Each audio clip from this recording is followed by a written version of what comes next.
Good morning. This is Maria Quattrone with Be the Solution, and today my guest is Don Matheson. Welcome, Don. Hey, it's great to be here with the legend herself, Be the Solution, Maria Quattrone. Awesome. From Philadelphia. I wanted to be in a business that I did not have a ceiling. Take a pen and a piece of paper, draw a line, draw another line next to it. At 365 days, if you drew 365 lines, you started here with one line, but look how far you've come.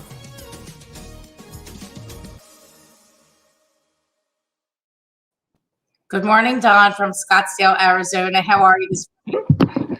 Great. How are you? I am fantastic. I'm excited to talk with you today. What's that? I said I'm excited to talk with you today. Really? I'm not that exciting. Well, I think you are. You know, what everybody seems to not understand in real estate is that consistency is key. And you, man, have been consistent for many, many, many years in your career. And time and time again, you keep at it. You keep doing the right things that provide results for your clients, your family, and the agents in your team, and Scottsdale at Remax Fine Property. So I'm excited to talk with you today. You've been in business a real long time, over 30 some years? No. 43, actually. 43 years. My math is off this morning. Unbelievable. More coffee. Okay, let's have a coffee break here. Very good. All right. So after 43 years in the industry, what's changed? From the beginning, you mean? From the beginning. Yeah. I just have one question for you. Is Philadelphia cheesesteaks really good or what? They are if you get it from the right spot. Okay, great. If I come to Philadelphia, will you take me to the right spot? Yes, my husband Chip will take you to all the right spots. Oh, great. That'll be fantastic. He'll be our driver. We'll do a taste test. Nice. Can we drink too if we got a driver? We could drink. But I'm not drinking these days. Listen, all kidding aside, Chip he loves the cheesesteak and he's the connoisseur of the cheesesteak. So I do not eat cheesesteaks anymore, but he does, and he enjoys them very much. So he will not steer you wrong, but I'll come for the ride. So I think you were talking about in the beginning, right? In the beginning. How did it all start, right? How did it all start?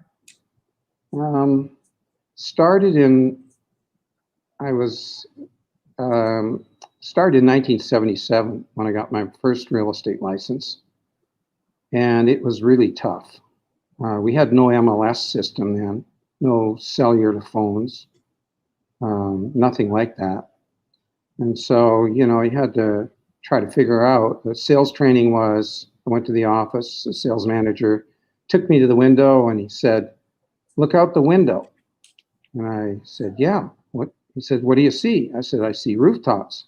He said, "Well, when you get a hold of someone that lives in that building, you ask them if they want to buy something or sell something."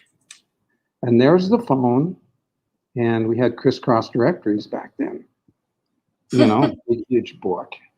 And so I said, you just go down and you just call these people. There was no do not call then.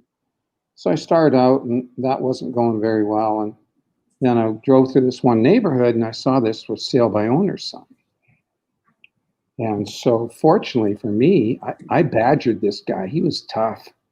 He was an industrial kind of guy, industrialist, and really kind of cool. And I wouldn't leave the guy alone. And so he kind of liked that fact. And so finally he listed this place with me and I sold it. It was a big number, 160,000. That was a huge number back in 77. So then my career just took off from there and I specialized in a neighborhood, 16 square blocks.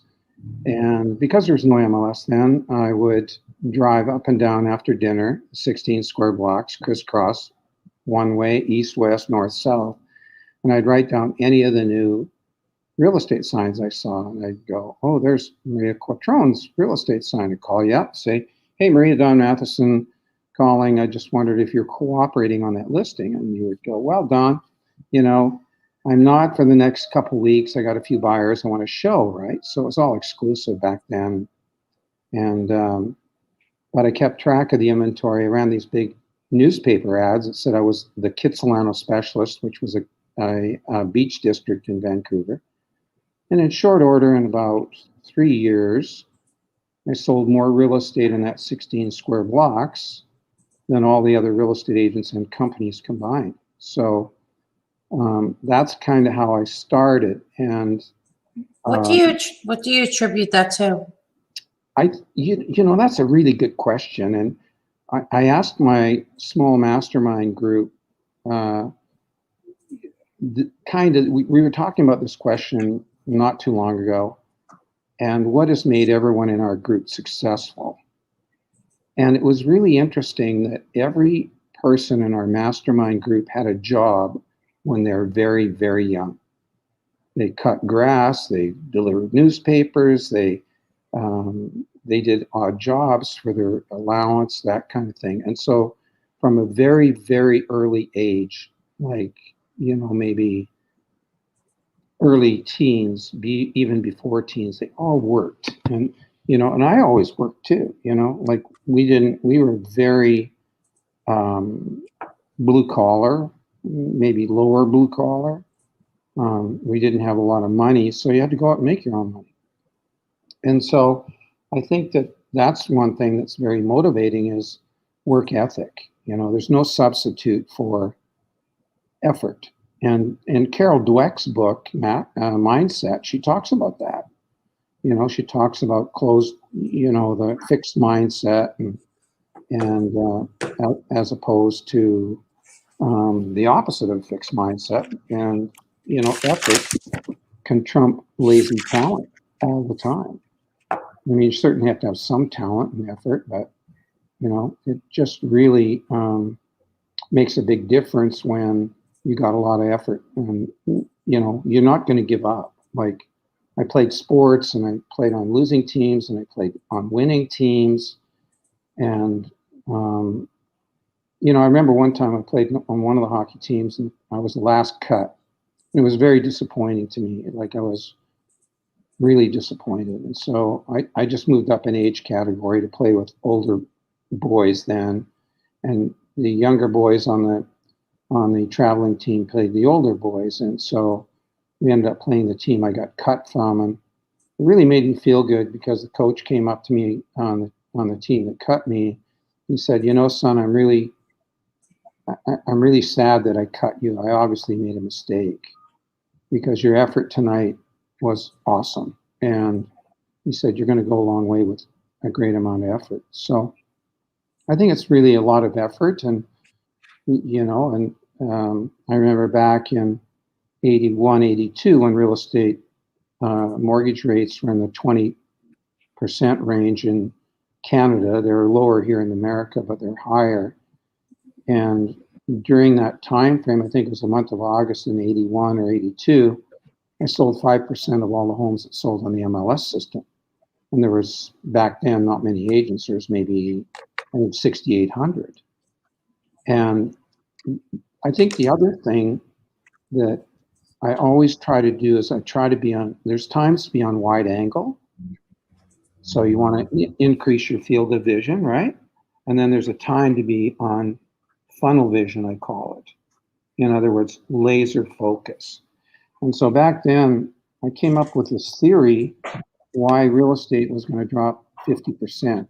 And I was in the Board of Trade, which was a Chamber of Commerce, and I went to one of the senior directors. He was a partner with a big accounting firm. And I said, hey, I got this theory. I'm just going to map it out for you. What do you think? He said, well, here's a couple things. I think it's great. I think it's a really good idea. So then press got a hold of me and national radio did. And so I started doing seminars back then, how to save the equity in your home.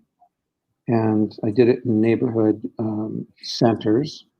And I had 2 assistants back then, and I would lay this out in front of people. And I'd say, if you want a personal conversation with me, just go to the back room, sign a listing contract, and I'll come out and see you. And so we'd list 30 homes in a night. And then I'd go see the people. It was exhausting. And so not everybody would list their Wait. home. Some So you people, had, I'm gonna stop. So you What? had an event Yeah. and you said, if you wanted help, go sign the listing contract. Yeah. So they sign it. They Now you signed it. gotta, you're going to, bless you, you're going to 30 house, you're going to 30 families. Yeah. Fast forward. Right. So this is all because of you saw what was coming and you were trying to figure out how to be the solution for them before it happened. Right. Exactly.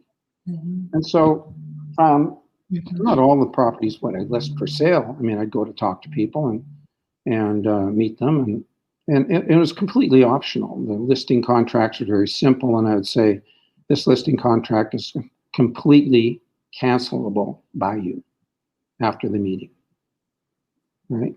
And so I listed a whole heck of a lot of properties, and it was interesting. And sure enough, the market did drop 50%. And a number of years later, I was sitting and having breakfast in my favorite place in Vancouver, and this couple came up to me and tapped me on the shoulder, and they said, "Oh, you might not remember us, but you sold our home 5 years ago. We listened to you, and you came over, and this husband said, yeah, it was really funny because I remember saying to you, well, my wife and I just want to sleep on it overnight, and we'll give you a call in the morning." And you said, okay, great. And so then you went out to the living room and laid on the couch.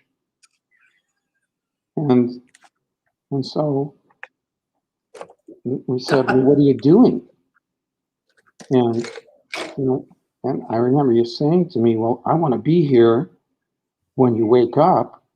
And just in case you can't sleep all night, you come out and then you want to go ahead, then I'm here, okay? I'm here for you, right? And they said, we sold our home at the height of the market. The market dropped 50%. We had all this cash. We went and bought another home. And so you saved our butts, And so for that, I'm very thankful, you said. And that just makes you feel great, It certainly does. And then, I came to Arizona thinking, because I was a little bit burned out from working so hard. And I came to Arizona for about 6-8 months and really had a good time, just kind of chilled out. And then I went back to Canada. And, I could only be here as a visitor. Went back to Canada and started selling real estate again, and was in commercial real estate for 10 years. It really wasn't my cup of tea. I did well enough at it, but it really wasn't my thing. I really enjoyed the personal people contact, and You didn't like commercial because it was so institutional. And yes, and I mean. very non-emotional at all.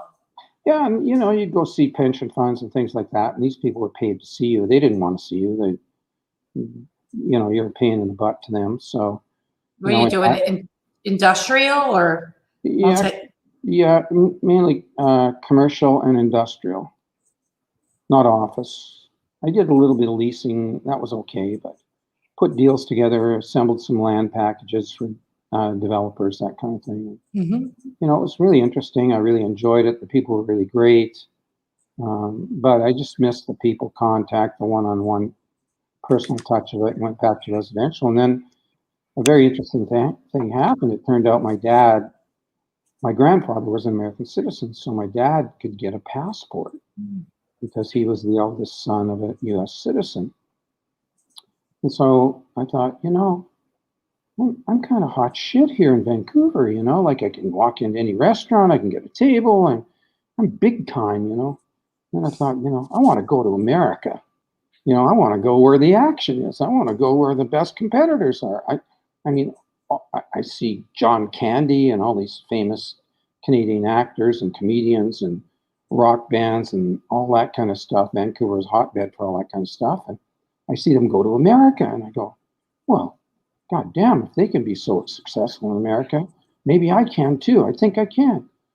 So anyways, I applied to get a visa to come to America, and sure enough, I get one. Wow, it was really great. I get a green card. And so I was dating this young gal named Jenny Shipanowski. She's from Kitchener-Waterloo, and I said, hey, I want to go to America, you want to go? And she said, yeah, why not?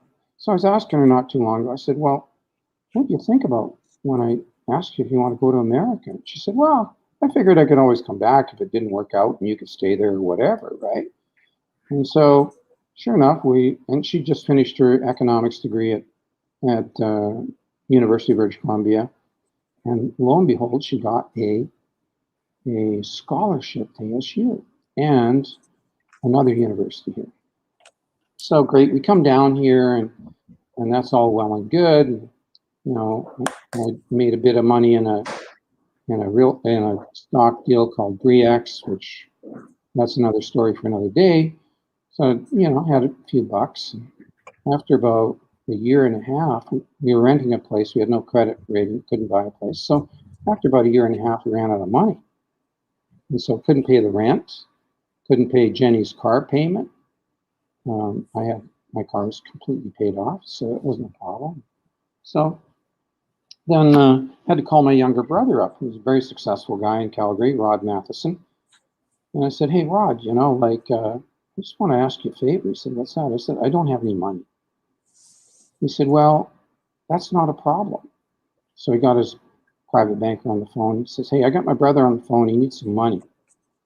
And he said, well, how much money does he need? And Rod goes, I don't know. Just ask him. And I said, well, I need $6,000 a month walking around money. This was back in 96. And so I said, okay, well, how long should I give it to him? My brother goes, until he tells you he doesn't need it anymore. And I go, phew, what a great brother, which I paid him back every dime. So anyways, we're rolling along, and then I run into a kid. And at that time, there was no do not call registry. So I'd met Mike Ferry in 93 before I came to Arizona. He said, well, Don, I know you're successful in Vancouver, but it's going to be a different game here. But he said, don't worry about being number one. Just try to be, if you can be in the top 10, you can make a great living. So just don't worry about where you are compared to anything. Right? I said, okay, great. I thought that was good advice. So then, I come up with this idea. I want to do a thing with golf homes. And I was thinking about this idea, and it was bubbling up in my mind, as Warren Beatty would say, and not many people remember Warren Beatty. But anyway, I remember him saying, well, I get ideas and you just kind of let it bubble up. Right? Oh, that's kind of a cool thing to think. And so then I walk in the office, and at Remax then, with Howard Lean, Remax Excalibur, a great guy. We're really good friends and great mentor for me. And I see this kid, and he's working on a tower down on the floor. He's like 12 years old or something. And I said, hey, son, what's new in your world? He goes, well, what do you mean, sir?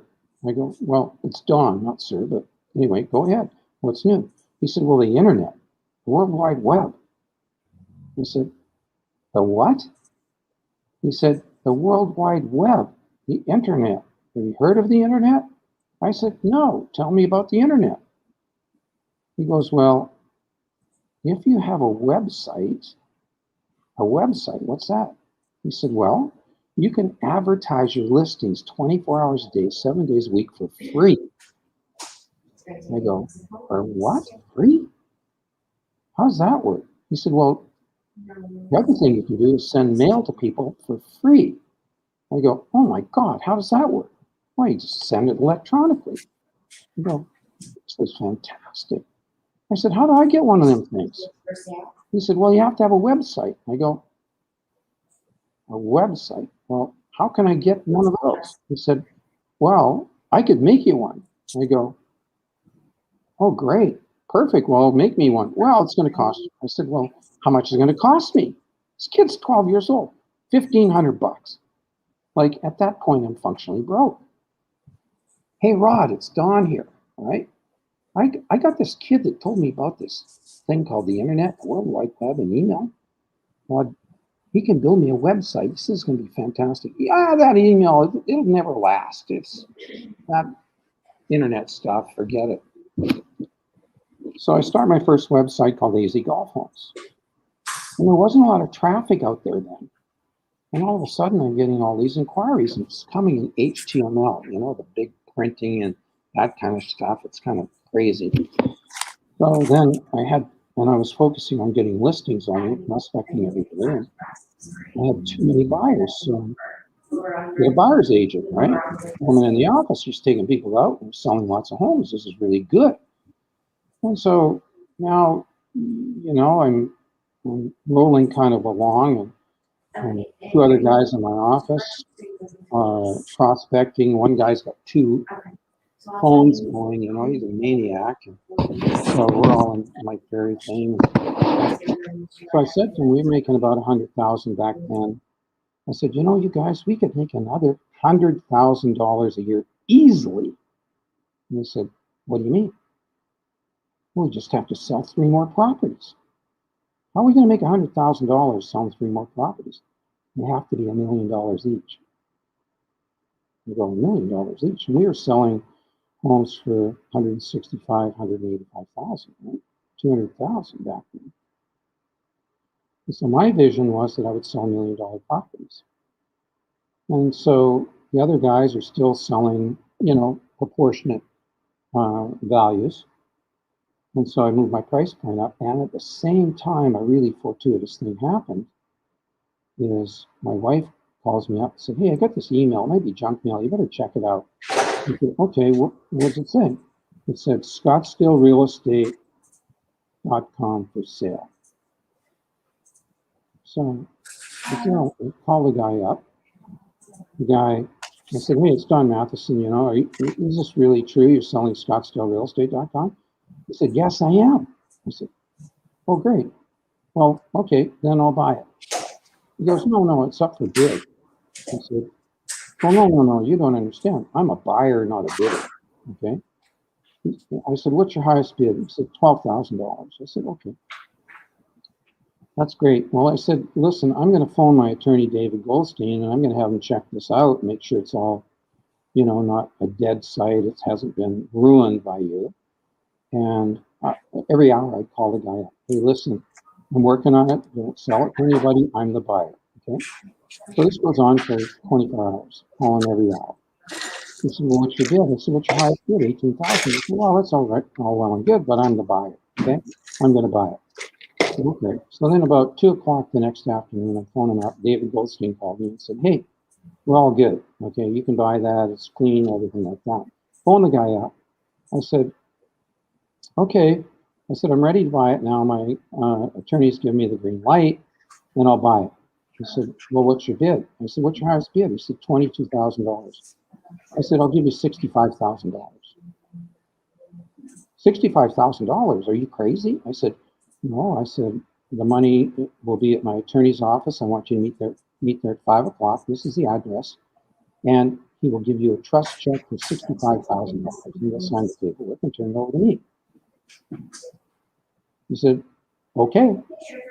This is the weirdest negotiation I've ever been involved in. I said, like I told you, I'm the buyer. I'm the guy buying it. Okay.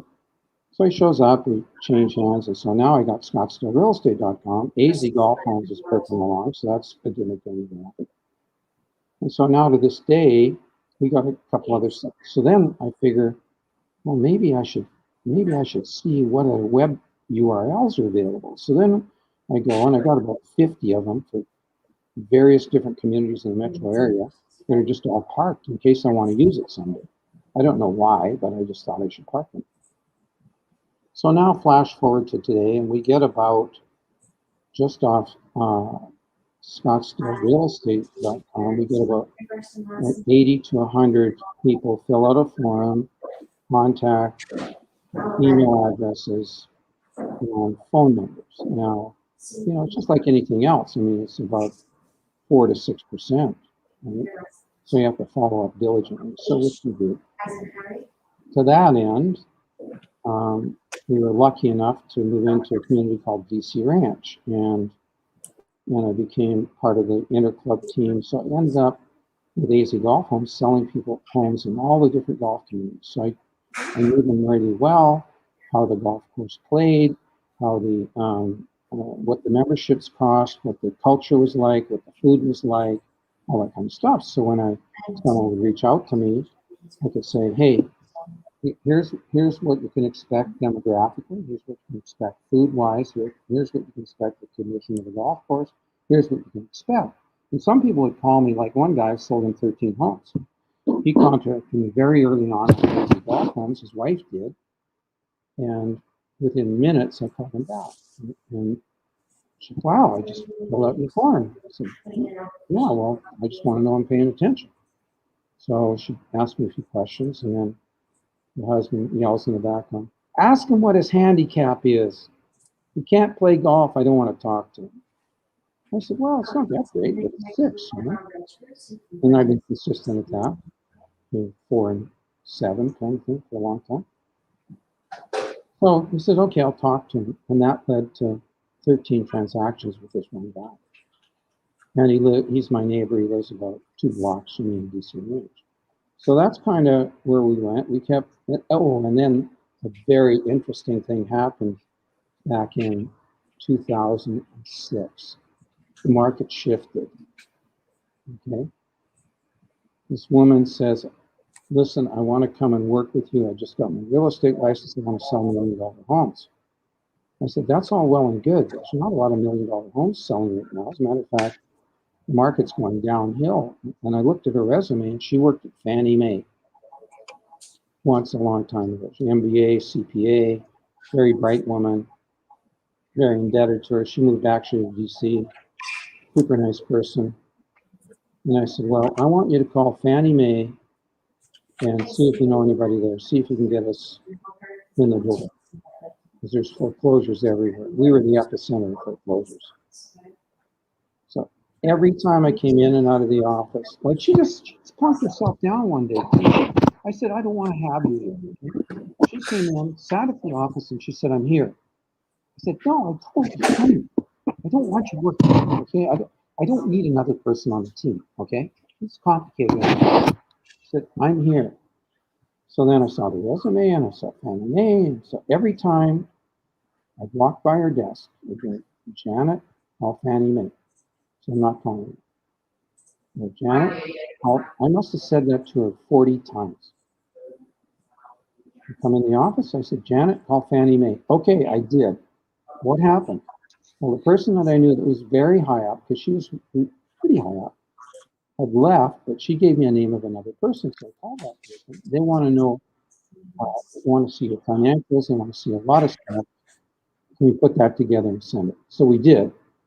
So then all of a sudden, we were getting direct from Fannie Mae in 7, 8, 9, and I exited in 10 because it was brain damage.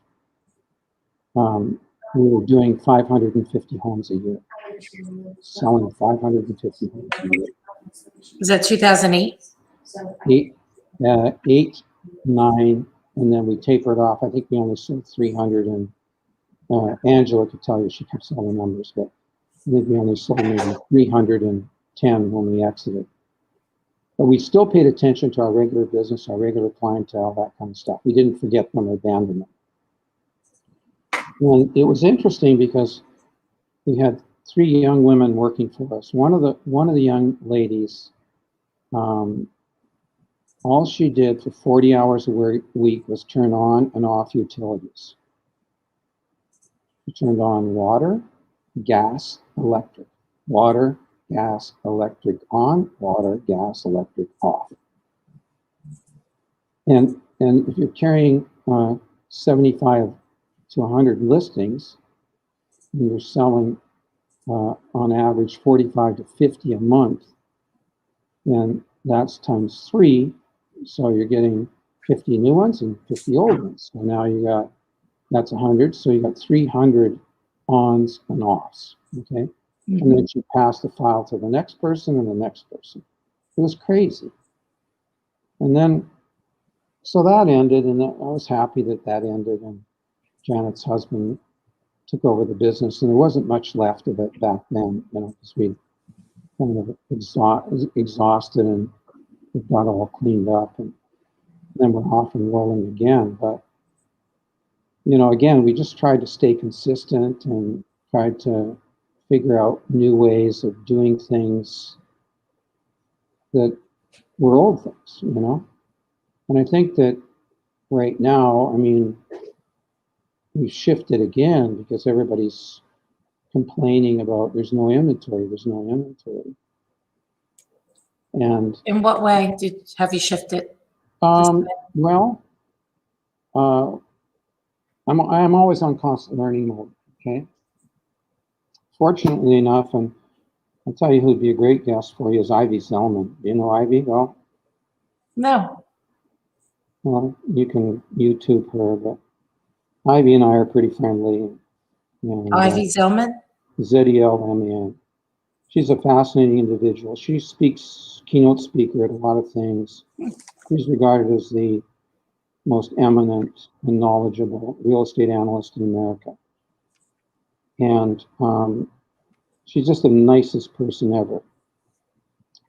But, you know, I start to think, she came and spoke to our mastermind group, our 6-people mastermind group. And we call it the Millionaire Mastermind Group. And then she suggested a fellow named Barry Habib. Have you heard that name before? I did. I just met Barry a few weeks ago in Tampa at an event. Yeah, he's a great guy. And he came to speak to us too. And he had some data that reflected where the market was going. And I think that'd be really great for your guests to have Barry on. Yeah, you know, I just joined his MBS Highway. Oh, you did? I did because I thought as a real estate broker, it would be a good thing to know about what's going on in the mortgage world. It's great, isn't it? Yeah, it's great. Some great ideas. I signed up over the weekend. You know, 4th of July weekend. I couldn't help myself, but to do something work-wise. Well, you're a buyer, not a bidder. Yeah, I like to keep up on everything, and I don't like to sit idle. So. No, I mean, that's obviously very evident to everybody who knows you, and even the people who only casually know you. So that's you in spades for sure, I'd say. But we've had him on, and so, you know, what we're constantly doing is we're constantly on growth mode and learning mode. Because, you know, I never finished high school. I went to grade 11, a little bit of learning disorder, behavioral problems, all that kind of stuff. They couldn't diagnose it. But I did go to high school, and, you know, I did go to community college. I never finished that. And I did go to university, and I never finished that. So, you know, but I've really tried to make sure that I read a lot of books, and I interact with as many people, and I like to listen, like you and I are in a mastermind discussion group. And there's a lot of very smart people in there, which is really great to do every couple of weeks. I listen to that and learn a lot. But I would say we have so many buyers, okay? But we have quality buyers, and we're very picky. Like I know this last month of June we did I think, 5 listings and 10 buyers, which is usually it's the other way around. But, you know, when you've got, you know, inventory so low, you got to think about, okay, so now what? Now there's going to be 43 offers. Now what? And what do I counsel my sellers to do? How do we get the best representation? And how do we deal with cash offers when we got a highly qualified finance buyer? You know, what do we do to stand out? And so we really have had to put our thinking hats on and go on wide angle and say, hey, if I was a seller, why would I want to accept this offer from a buyer that's a finance buyer and still have the finance contingency in there? And so we've developed some things that we really like, and seems to work some of the time. Doesn't work all of the time, but it works some of the time. What are And those, what are some of the things that you're including in the offer sheet? well, one of the things I think is a good thing that's worked recently, in last month, it worked a few times, was, okay, we present an offer to you, the listing agent, and say, hey, we want to find out as much as we can from you, the listing agent, about what the motivation of the seller is, what's important to them. What would be important to them to wait for our finance contingency to be removed? What would cause you to do that? And so I would ask you, Maria, if you were the seller's agent, what would be important to the seller in accepting a finance deal over a cash deal? Because you're in a cash deal, you're still going to have the inspection, right? Contingency, right? And here in Arizona, it's 10 days. So the deal can still fall apart, right? Mm-hmm. And what are you going to get out of it as a seller? Nothing. You're going to get to start over. And you, as the listing agent, you don't get paid for selling the house the second time when you had it once, right? You don't want to do over, right? We don't, or a try over. Yeah, try over, whatever, something over. Or a flyer. Worst. Because now you get a lot of these FaceTime offers, virtual offers, or whatever. Oh, you mean they're going through the property on FaceTime, but they're not walking it? That's correct. And so I would imagine in your market, you probably would get more of those, being a we do secondary market. I mean, we sell homes to people that not even come into town. Right.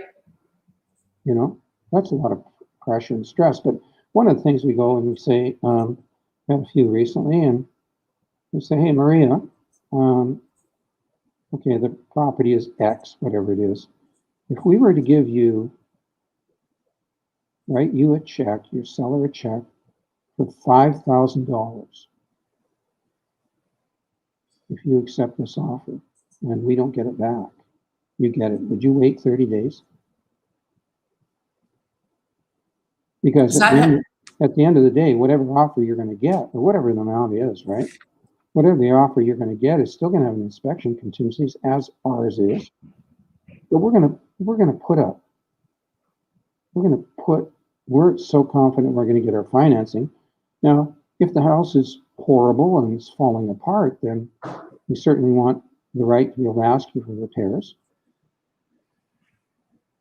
And we want to be able to cancel based on if we get a negative inspection report.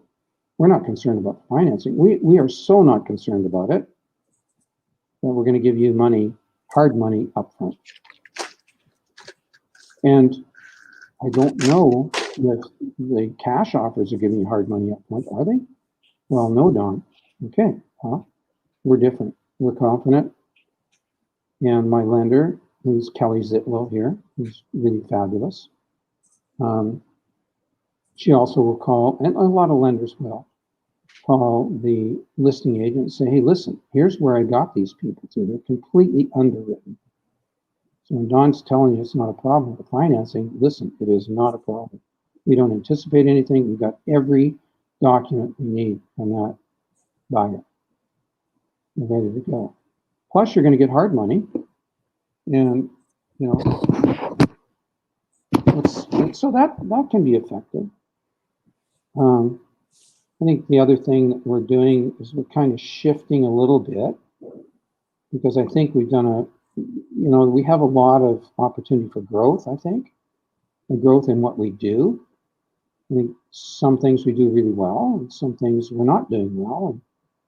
And we have Miss Megan, who reached out to you, and Delaney. We have 3 full-time assistants for our team that work just for us. And Megan's been the listing coordinator now for maybe 18 months, and she's just a terrific young gal, and she wants to be an agent. Well, my whole belief is that, and there is a bit of a movement on that, hey, agents go into the business. It's an easy business to get into. It's an easy business to do nothing. It's an easy business to leave, right?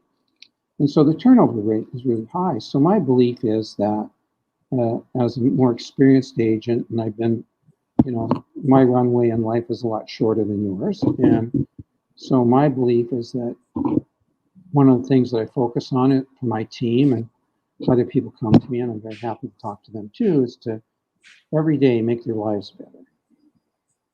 And when I leave this world, I want them to be happy, and I want them to say, that guy really impacted me financially, emotionally, gave me skills, made me really think, helped me to think on wide angle. I'm still not really good at it, but he really made a positive impact for myself, my family, and my life. And so every day I'm trying to make sure that my team is doing better financially. Are they saving money? Are they reducing debt? And how can I help them do that? How can I help them earn it? And it's all about earning it, right? And I've learned over a long period of time, and I've been consistent, and I just crossed, can I say this? No, No, I can't. I can't say it. I can't say it? What am I saying? Did you say, can you see it? Can I say it? No, I can't say it? you can see it. Well, I'm really proud. I've been with RE/MAX a long time. It's been a great company here with RE/MAX. And, we're very fortunate to have a great broker. And our owner, as you know, passed away last March, early March, which was a big tragedy. He was my biggest competition and kind of affected my mindset somewhat because we competed against each other in a very friendly way. We kidded each other, and I know I was a pain in the ass. He's looking down on me from around here, up there. And his family tells me that, he cared about me and I was a pain in his ass. But we loved competing against each other. And I remember the first day I met Del Rounds. I want to talk about him for a second. It was 1980, 2010, maybe around there, 2006, 10, somewhere in there, I forget. So I'm in my office, it's about 6:30, 7 o'clock at night. This guy walks in, he's in a suit. And I look like a golfer, this is the way my clients look like. He walks in, he says, "Hi, I'm Del Rounds, and I'm gonna kick your ass."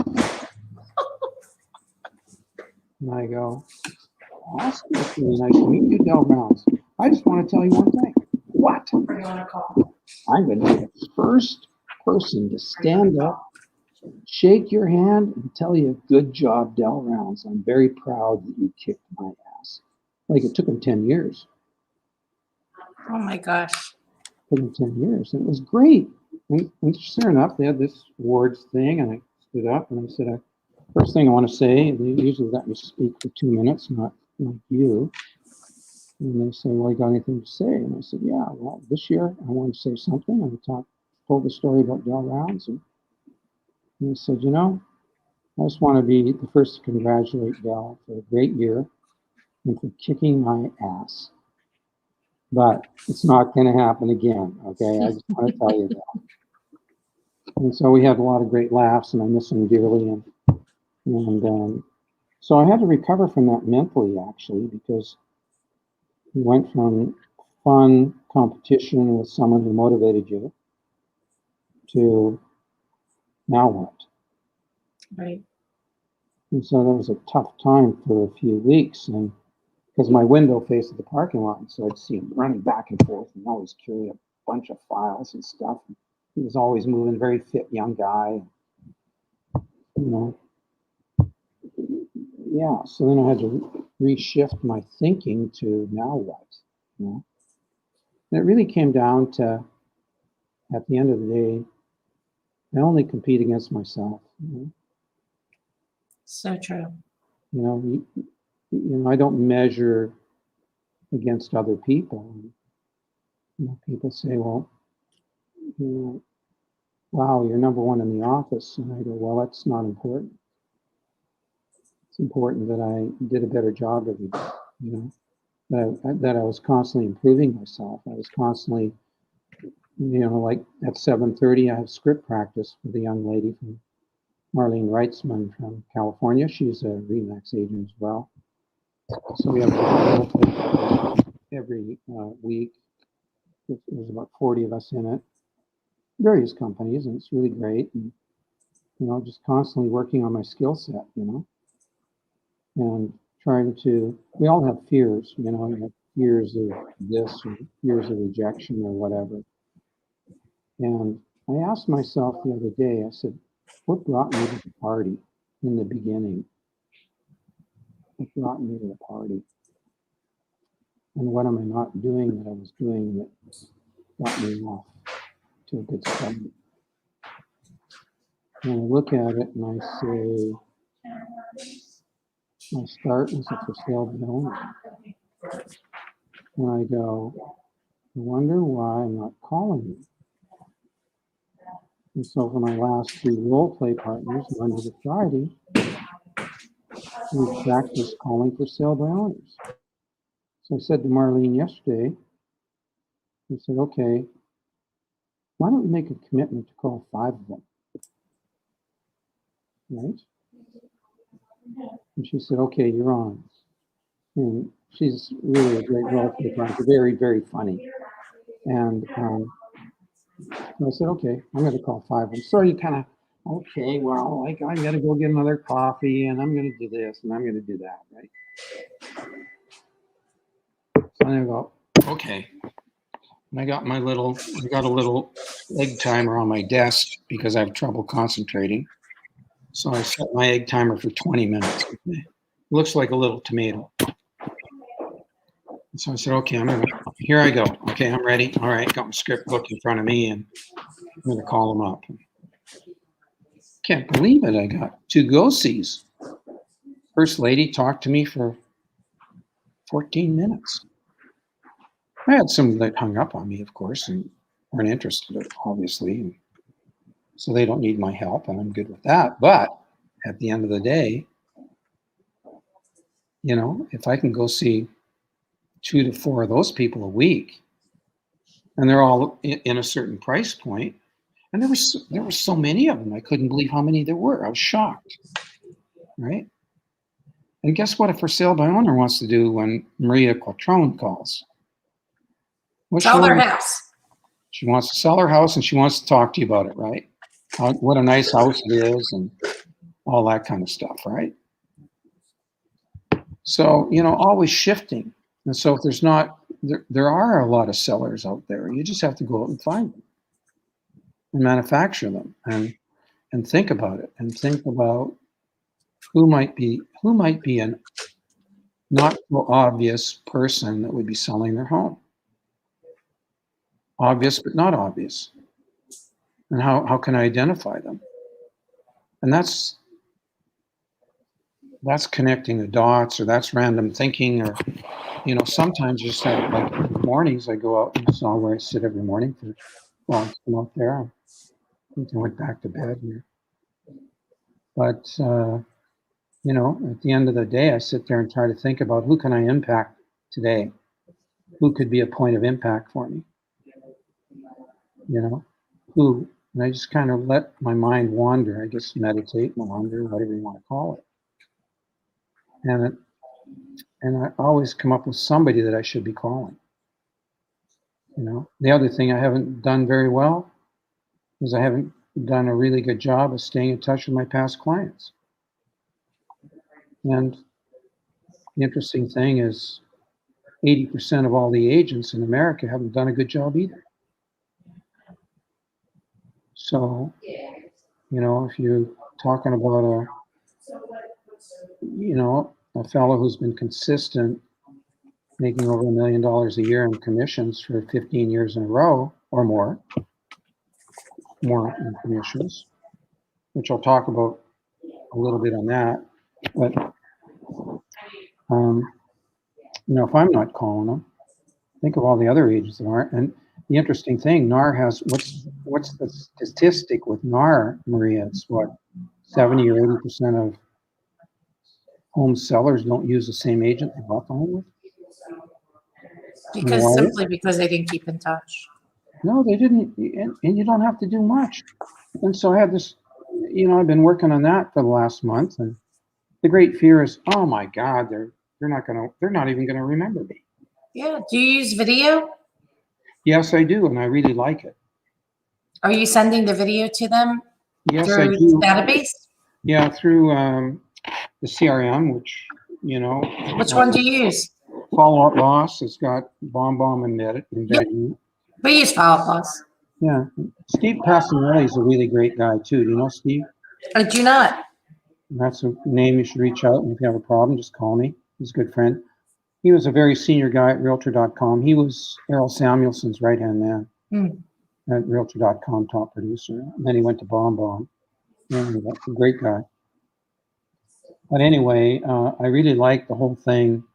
The open rate is really high, and it doesn't, like I'm a very proud American, like I feel like I came to America and the American dream, realizing it. It's awesome.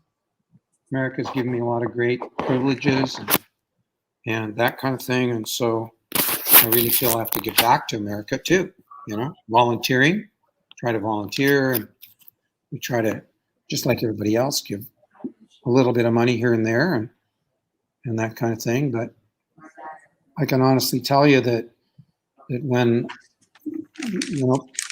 I don't know about you, but how many emails do you have to delete every day? So many that my assistant has to do it. Unsubscribe, unsubscribe, unsubscribe. And it's just annoying, right? But the interesting thing, and as you know, because you're great at video, I mean, that's your mainstay. And, I got a face for radio, you got a face for video, We do all of it. Yeah, you do. There's no doubt about it. So, but I would say the open rate is so high. And I had my American flag and waving my American flag and wishing people, doing my BombBomb videos through my database, which Follow Up Boss, which Sean McCarthy is now using, and he was working off an Excel spreadsheet making beaucoup money. Now he's using Follow Up Boss and loves it. But I mean, there's a lot of databases. I think top producers up their game too, but there's Chime and there's a boatload of them, but just use one. The one that works the best is the one you use, right? Yeah, you have to use it, and you have to be consistent about it at least every hour, at least an hour every day. Yeah. To get results, at minimum. Yeah, and if you don't have any appointments, you should spend the whole day in there. Exactly. And so it's really interesting to see how many people open up a video email and how many people sent me an email back, happy 4th back to you, Don, that weren't communicating to me, that I was phoning, I was texting, all that kind of stuff, and it's very effective. You're right. Really effective. And Kelly Zitlow, my lender, is the queen of video now. And she is really great at it. We've done videos together, but she's got so many tips and tricks on video. She'd be a fascinating person for you to talk to. And, and there's some agents that are really doing a good job here in our market with video. The Panozos, Panozzo, they're doing a real good job with video. Don, did you know that 1 minute of video is equal to 1.8 million words? Really? I'm going to write that down. 1 minute of video is equal to 1.8 million words, and it's 500% more effective than sending an email. And what else is there? It's 500% more effective than sending an email, sending a video. So when you send a video to somebody, they actually feel as though they have to follow back up with you and respond, because it's a very personal thing as opposed to just sending an email. There's a significant reaction to getting that video. Interesting. That's interesting. I mean, I think it's, I didn't know those. Where is that, a Maria makeup, or where'd you get this? It's not, no, Come on. no, I didn't make that up. I'd believe it if you told me anyway, even if you made it up. No, it's a fact. It's a fact? Okay, It great. is. Not fake news or anything? It's not fake news. No, you could Google it and you could see the information. Okay, great. What But else did it's you? definitely, I mean, video, because what happens with video is that people believe that video is just like TV. And what do people think if they see you on TV? You're a celebrity or something. You have authority. Right. So the mind can't tell the difference between video and TV. It's the same thing to the brain. So people say all the time, does all this stuff work? And I say, well, everything works if you're consistent. Eventually, it will work. If you continue to do something long enough, it will work. We don't know. I like to think marketing, Don, is like bamboo. So if you know how bamboo grows, it starts like a little green thing, and it gets bigger, and then it gets a stalk and another stalk. What happens eventually with bamboo is you cannot contain it. They have something called bamboo encampment. They try to stop bamboo from growing. It's the same like marketing, because once you reach a certain critical mass, it just continues to grow because of all of the way it spreads. Well, So that's good for panda bears then. and it's good for people that do video and marketing over time. Okay, well, that's good to know. So I was listening to I don't know if you know Ryan Suman, hardcore closer, what used to be his thing, but they have a coaching program that he has, and he does a bunch of different businesses, but he started his podcast 10 years ago. Nobody listened to it. He got like 4 people, and then more 4 people. Now he's got a very, very successful program, and it was 10 years in the making. Takes a long time. But here's the deal. Don, as you know, the time's going to pass anyway. So figure out what you're going to be consistent at as the time continues to go, because time stops for no one. Well, let me give you an example how quickly time goes by. You ready? I'm ready. Okay. Do you remember think about this for a second. Just close your eyes. You got to close your eyes though. Can you remember your last day of high school? Yes. That's how quickly time goes by. I remember the last day of high school. See how you remember, and it was a strong vision in your mind, right? Yes, because I didn't want to get up and go to the baccalaureate mass. There you go. And so that's how quickly your memory went from here to here, and that's how quickly time went by. 33 years ago. Wow. Well, you still look pretty darn young, girl. Time's been good to you. Any other questions you'd like to know? So, Don, okay, we're 2021. We're in July. We're halfway through the year. Yeah. I know you're having a phenomenal year, so God bless you on that. Yeah, thank you. You're welcome. My team and support people are really great. So. Well, we know that teamwork makes the dream work, and we know as successful real estate agents and brokers that in order for us to be successful, we have to help others be successful. So that's no other way for that to happen. And we have to constantly, and you said this, be helping others grow and to be training, right? Because we have all this in our head. We can't just, if we could just take it and go zoop and give it to them, but it doesn't work that way. So every day we have to be training. So what are some of the things that you're going to focus on for the rest of 2021 and into 2022 with the current state that we are in the real estate economy and the economy of our country, with inflation growing by the second?